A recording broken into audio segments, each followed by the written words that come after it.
Magandang umaga mga ka-happy hour. Narito ang mga balita para sa MBC TV Network News Update 9 AM edition. AFP Chief, na ipahayag na sa Amerika ang kagustuhang manatili sa Pilipinas ang Typhoon missile.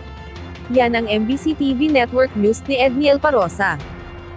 Naipahayag na ni Armed Forces Chief of Staff General Romeo Browner Jr.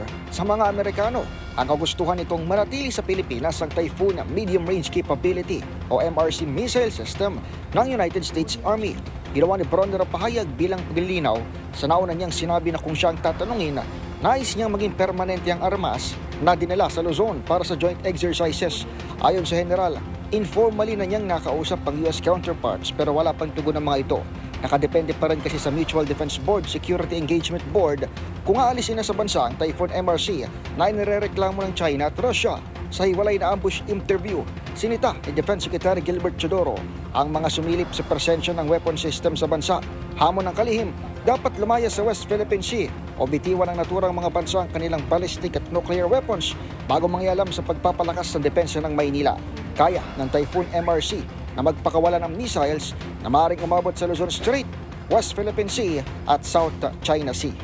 Para sa MBC TV Network News, ito si Edniel Parosa. Una sa Pilipinas, una sa Pilipino.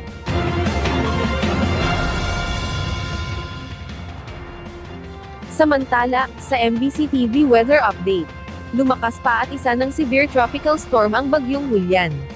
Ayon sa Pag-asa as of 5 AM, huling namataan ang bagyo sa layong 305 km, silangan ng Apari, Cagayan.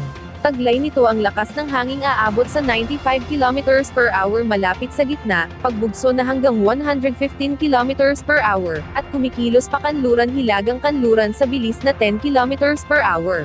Sa ngayon, nakataas ang tropical cyclone wind signal sa mga sumusunod na lugar. Signal number 2 sa northeastern portion ng mainland Cagayan, at eastern portion ng Babuyan Islands. Signal number 1 sa Batanes, kasama ang Cagayan, Babuyan Islands, Isabela, Apayao, Abrac, Kalinga, eastern at central portions ng Mountain Province, eastern portion ng Ifugao, Ilocos Norte, northern portions ng Ilocos Sur, at Aurora. Sa forecast ng Pag-asa, posibleng maglandfall ang bagyong Julian bukas sa bahagi ng Batanes o Babuyan Islands. Hindi rin inaalis ng Pag-asa ang posibilidad na umabot sa Super Typhoon category ang bagyo.